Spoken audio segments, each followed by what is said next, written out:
Sa gitna ng makapal na usok, abalang-abala ang mga bombero sa pagliligtas ng mga mamamayan. Ang bida ng kwento, si Jahong, ay may hawak na bata sa kanyang mga bisig. Sa kasamaang palad, bumagsak ng sabay si Jahong at ang bata dahil nasunog ang lubid na pang-rescue. Sa sandaling iyon, nagsimulang lumitaw ang buhay ni Jahong sa harap ng kanyang mga mata na parang isang slideshow. Dahil ginawa niyang panangga ang kanyang sarili para sa bata, ang bata sa kanyang bisig ay ligtas at tumatakbong umiiyak patungo sa kanyang ina. Huminga ng malalim si Jahong at nagpasalamat na buhay pa siya. Tumakbo siya para tanungin ang pangalan ng nailigtas na bata pero walang pumansin sa kanya. Sa sandaling ito, isang malaanghel na tinig ang tumawag sa kanyang pangalan na umaalingaw sa kanyang mga tainga. Lumingon siya at nakita ang isang batang babae na nagngangalang Deokchun at isang nakangiting Haewonmak na nakatingin sa kanya. Ipinapakita ng karatula sa kamay ni Deokchun na ang huling beses na may nag-alay ng buhay ng ganoon katapang ay 422 taon na ang nakalilipas. Sa kanilang pag-uusap, natanto ni Jahong na siya ay katatapos lang mag-alay ng kanyang sarili. Sinusubukan siyang iligtas ng mga tao sa paligid ng rescue, siya napatay na. Ipinakilala ng dalawa ang kanilang sarili bilang mga mensahero mula sa impyerno. Malapit nang harapin ni Jahong ang 7 pagsubok at sila ang mga tagapagtanggol ni Jahong. Hanggat mapapasa niya ang mga pagsubok na ito, si Jahong ay maaaring muling maipanganak. Natakot si Jahong at patuloy na umaatras na bumubulong na hindi maaaring wala ang kanyang pangangalaga ang kanyang ina. Pero tapos na ang oras at wala nang pagkakataon si Jahong na muling makita ang kanyang ina. Dinala siya sa impyerno. Pinangunahan ng dalawa, nakilala ni Jahong ang kanilang pinuno, si Gangrim. Ang unang pagsubok ay ang murder hell na nangangahulugang nakapatay na si Jahong ng isang tao noon na ikinagulat ni Jahong dahil hindi pa siya nakakapatay ng kahit sino. Iminungkahi ni Gangrim na maaaring ang kanyang mga salita at gawa ang hindi direktang naging sanhi ng kamatayan ng isang tao. Sa pagkakataong ito, bumukas ang lupa na nagpapakita ng nag-aapoy na lava at maraming makasalanan sa ibaba ang sumusubok na umakyat. Hindi pa rin nakakalimutan ni Jahong na iligtas ang mga tao pero inutusan siya ng Diyos ng murder hell sa entablado na bumitaw. Sinabi ng Diyos ng murder hell na noong operasyon ng rescue, nagkaroon ng pagkakataon si Jahong na iligtas ang kanyang kasamahan pero nag-alinlangan siya at hindi niya ito ginawa. Naalala ni Jahong ang eksena noong panahong iyon, naipit ang paa ng kanyang kasamahan at hiniling niya kay Jahong na iligtas muna ang maraming tao at saka bumalik na may dalang kagamitan para iligtas siya. Nang mailigtas na niya ang mga naipit na tao, sumabog ang gusali. Nagsindi ng insenso si Deokchun at muling lumitaw ang eksena sa usok. Nagbilang ang lahat at natantong bagamat isinakripisyo ni Jahong ang isang kasamahan, nakapagligtas siya ng 8 tao. Sinamantala ni Gangrim ang pagkakataon para ipagtanggol si Jahong na sinabing mas matimbang ang kanyang mga nagawa kaysa saka matapos pag-isipan ang kaso. Idineklara ng hukom na si Jahong ay inosente at pinayagan siyang makalagpas sa impyerno ng pagpatay. Ang ikalawang antas ay ang indolence hell at tiwala si Deokchun na matagumpay nilang malalagpasan ang antas na ito. Tinutulungan nila si Jahong dahil sa loob ng 1,000 taon, ang misyon nila ay tulungan ang 49 na kaluluwa na muling maipanganak. Sa ganitong paraan, may pagkakataon silang pumili ng kanilang susunod na buhay at maaaring ipanganak sa mayayamang pamilya. Tanging ang mga may pribilehiyo ang may pagkakataong makalagpas sa antas na ito, at si Jahong ang ika-negatibo, 48 na may pribilehiyong individual na kanilang nakaharap. Biglang lumitaw ang maraming kakaibang isda sa ilog Lerireras, pero madali silang nakipagtanggol sa mga isda.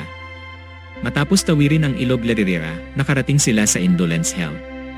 Sa antas na ito, ang mga tamad ay hinahatulan na tumakbo ng walang katapusan dahil ang umiikot na plataporma ay isang aparato ng pagpapahirap na dudurog sa sinumang huminto. Ang mga tumatalon sa tubig ay nilalamon ng mga piranha. Binigkas ni Deokchun ang mga karanasan ni Jahong na itinampok ang kanyang sipag, pagkabukas palad, at dedikasyon sa pagsuporta sa kanyang matandang ina at nakababatang kapatid, si Sohong, sa pamamagitan ng maraming trabaho. Hindi niya pinansin ang sarili niyang kalusugan, bumagsak dahil sa pagod at pagdurugo ng ilong. Pumalakpak sa kanya ang Diyos ng indolence hell, at matagumpay na nalagpasan ni Jahong ang ikalawang antas ng walang pagkakasala. Ang ikatlong antas ay ang lies hell, kung saan ang mga nagkasala ay pinarurusahan sa pamamagitan ng pagtitiis sa pagpapahirap mula sa mga espiritu ng mga kutsilyo at espada. Gayunpaman, kung makakalagpas sila, maaari silang lumitaw sa mga panaginip ng kanilang mga mahal sa buhay. Pumukaw ito sa interes ni Jahong dahil desperado siyang makita ang kanyang ina sa kanyang mga panaginip. Habang patungo silang apat sa Lice Hell, nakasalubong nila ang Hell's Ears. Kinabahan ang tatlong mensahero dahil nagpapahiwatig ito na isa sa direktang kamag-anak ni Jahong ang pinatay ng hindi makatarungan. Tinanong ni Gangrim si Jahong kung mayroon pa siyang natitirang kamag-anak sa mundo ng mga mortal. Kasama si Haiwon-mak, mahusay silang nakipaglaban sa Hell's Ears, matagumpay na hinaharangan ang kanilang mga atake. Para matuklasan ang katotohanan at masiguro ang maayos na paglalakbay ni Jahong, nagpasya si Gangrim na bumalik sa mundo ng mga mortal. Hindi nagtagal ay natuklasan niyang katatapos lang pumanaw ng kapatid ni Jahong na si Suhong. Gamit ang kanyang nakakumbinsing talento sa pag-arte, pumiga ng luha si Gangrim at nagpanggap na kaibigan ni Suhong na gustong makita siya sa huling pagkakataon. Mabilis na lumitaw ang hindi makatarungang kaluluwa ni Suhong at hinabol siya ni Gangrim. Pero nawala pa rin siya sa paningin ni Suhong. Muling sumunod sa kanila ang mensahero ng impyerno. Ang insidenteng ito ay nagpaalarma sa hari ng Underworld. Gaya ng inaasahan, pambihira ang pinuno ng Underworld at mabilis niyang hinarap ang mensahero ng impyerno. Nakaramdam ng paghamak si Jahong sa hari ng Underworld. Palaging iniisip ni Jahong na trahedya ang pagkamatay ng kanyang ina. Nang marinig niyang gustong tuluyang puksain ng hari ng Underworld ang mga hindi makatarungang espiritu sa mundo ng mga tao, sumugod siya at handang labanan ang hari ng Underworld. Buti na lang, mabait ang hari ng Underworld at, sa pakiusap ni Haiwon-mak at Deokchun, hindi niya ito pinanagot. Nakarating si Gangrim sa tropa ni Suhong at natuklasang pinag-uusapan ng lahat na si Suhong ay isang desyerto. Naramdaman niyang may kahina-hinala at nagsimula siyang suriin ang nangyari dito. Natanto niyang hindi pala desyerto si Suhong at talagang nag-enjoy siya sa kanyang buhay militar. Sa katunayan, aksidenteng binaril si Suhong ng isang kasamahan habang nasa tungkulin. Natakot ang dumating na kapitan na siya ang sisisihin at makakaapekto ito sa kanyang promosyon, kaya siya at ang kasamahang iyon ay inilibing si Suhong noong malakas ang ulan. Sa totoo lang, hindi pa patay si Suhong noon. Ang tunay na sanhi ng kanyang kamatayan ay ang pagkalibing ng buhay. Ipinahayag ng kapitan na si Suhong ay naging isang desyerto. Nang malaman ito ng kanyang ina, halos mahimatay siya. Pagkatapos noon, pinagmumultuhan si Private One ng hindi makatarungang kaluluwa ni Suhong. Pagkatapos ng habulan kung saan sila lumipad at naglakbay sa ilalim ng lupa, tuluyang nakontrol ni Gangrim ang hindi makatarungang kaluluwa ni Suhong. Lumabas na hindi lamang nagkimkim ng galit si Suhong sa kanyang sariling karanasan, kundi nagtanim din siya ng sama ng loob sa kanyang kapatid, na hindi niya nakita sa loob ng 15 taon at bigla na lang nalaman ang kanyang pagkamatay. Dahil hindi matahimik, tumanggi siya sa anumang pagtubos. Galit, lumakas pa ang kanyang kapangyarihan at direkta niyang tinumba si Gangrim. Sa impyerno ng kasinungalingan, hinabol si Jahong ng Diyos ng Lice Hell dahil sa pagsulat niya ng liham sa anak ng isang kasamahan sa boses ng kanyang namatay na ama. Iniutos ng Diyos ng Lice Hell na tanggalin ang dila ni Jahong. Sa kritikal na sandali, ikinonekta ni Gangrim at Deokchun ang kanilang kamalayan at ipinagtanggol si Jahong na sinasabing isinulat niya ang liham para hikayatin ang maliit na batang babae na mamuhay ng mas mabuti. Hindi lang iyon, sumulat din siya ng liham sa kanyang nakaratay na ina na nagsisinungaling na kasal na siya at may mga anak na namumuhay ng masaya. Dahil dito, hindi lamang gumaling ang kanyang ina kundi namuhay rin ng may kumpiyansa. Lubhang na antig ang Diyos ng Lice Hell sa mga gawain ito, kaya pinatawad niya si Jahong sa kanyang kasalanan ng pagsisinungaling at pinayagan siyang magpatuloy sa susunod na antas. Ang daan patungo sa Unjust Hell ay puno ng panganib, pero buti na lang ligtas silang tatlong nakalagpas. Sa antas na ito, ang mga kaluluwang minsang nagdulot ng kawalan ng katarungan sa iba ay nagyelong nakakulong sa yelo ng daan-daang taon, pero buti na lang hindi nakagawa si Jahong ng anumang krimen at nilaktawan niya ang antas na ito. Gayunpaman, nagsalita ng walang pigil si Haiwon-mak at ibinunyag ang katotohanang mali ang bintang kay Suhong. Lumuhod si Jahong at nagmakaawa kay Gangrim na iligtas si Suhong na ayaw siyang puksain. Si Private One, na pinahirapan ng konsensya, sa wakas ay nagpa siyang sabihin ang katotohanan sa ina ni Jahong at nagplanong wakasan ang sarili niyang buhay para pagbayaran ang kanyang mga pagkakamali. Nasaksihan ng pinahirapang kaluluwa ni Suhong ang pagtubos ni Private One, at nang malapit nang mamatay si Private One, nanalangin siya kay Gangrim na iligtas siya, na nakangakong hindi natatakas pa. Hiniling din ni Suhong kay Gangrim na iparating ang ilang salita kay Private Won na nagpapahayag ng kanyang kapatawaran at hinihikayat siyang mabuhay. Nagpapatuloy ang paglilitis at nasa harapan ni Jahong ang violence hell. Dahil nakialam si Gangrim sa mga gawain ng mundo ng mga buhay, pinupuntirya silang tatlo sa impyerno. Buti na lang, mahusay ang kakayahan ni Jahong at nagtagumpay siyang ligtas na makarating sa violence hell pagkatapos ng maraming hirap. Dito, si Jahong ay inakusahan ng pananakit kay Suhong noong kanilang high school days at paglaya sa bahay sa loob ng 15 taon hanggang sa kanyang kamatayan nang hindi natatanggap ang kapatawaran ni Suhong. Walang puwang para sa depensa at ipinahayag ng Diyos ng violence hell ang agarang pagbitay. Nakatingin ng may takot si Jahong sa mga kaluluwang pinarurusahan sa ibaba ng mga bumabagsak na bato. Walang magawa, si Deokchun, sa senyas ni Gangrim sa mundo ng mga buhay, ay humiling ng pinagsama-samang parusa mula sa Diyos ng violence hell. Ang pinagsama-samang parusa ay nangangahulugang kung hindi makakuha si Jahong ng pagpapawalang sala sa mga susunod na antas, hindi lamang dodoble ang kanyang parusa, kundi ang tagapagtanggol ay mahigpit ding parurusahan. Kwento tungkol sa nakaraan ng dalawang magkapatid na nag-aaway. Si Suhong, na bumalik sa kanyang pisikal na katawan bilang isang mapaghiganting espiritu, ay nagkwento tungkol sa nakaraan ng dalawang magkapatid na nag-aaway. Lumabas na noong panahong iyon, tinangka ni Jahong na sakalin ang kanilang nakaratay na ina gamit ang unan, pero natuklasan ito ni Suhong na humantong sa pag-aaway ng dalawang magkapatid. Si Deokchun, na may kakayahang balikan ang buhay ng mga patay, ay natuklasan din ang kanyang sikreto. Umiiyak, hindi niya makapaniwala na nagkaroon ng ganoong mga iniisip si Jahong.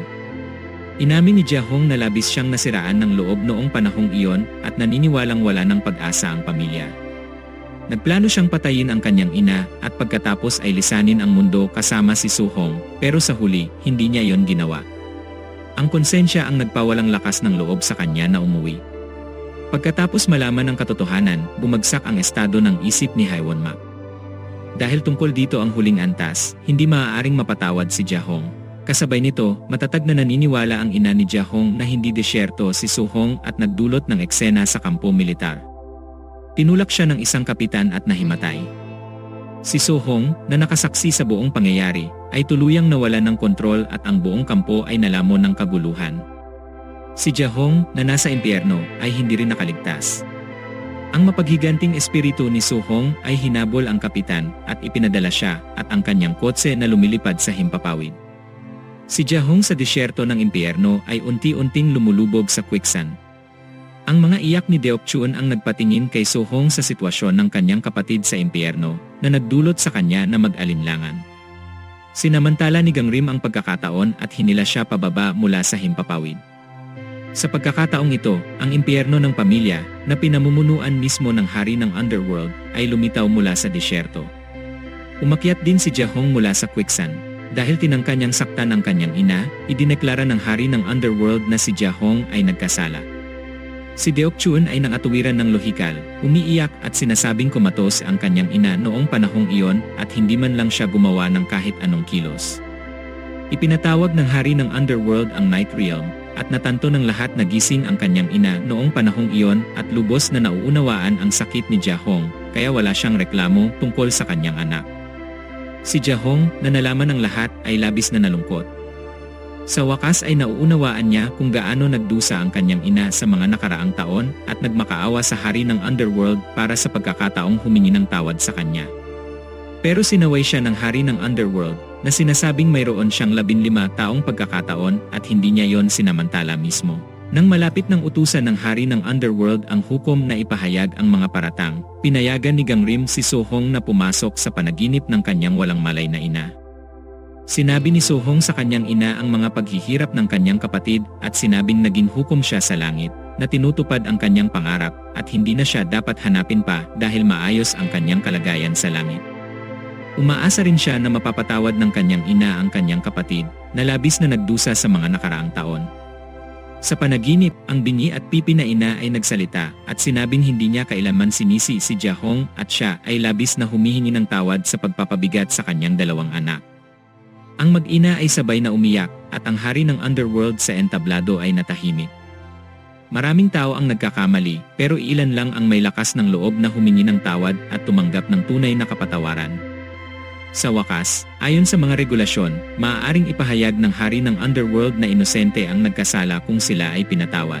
Maaari nang muling maipanganak si Jahong dahil nagsisimula ng kumislap ang buo niyang katawan at isang bagong buhay ang malapit nang magsimula. At si Suhong ang naging ika-negatibo, 49 na tagapagtaguyod ng 3 mensahero ng impyerno at malapit nang pumunta sa impyerno para harapin ang paghuhukom.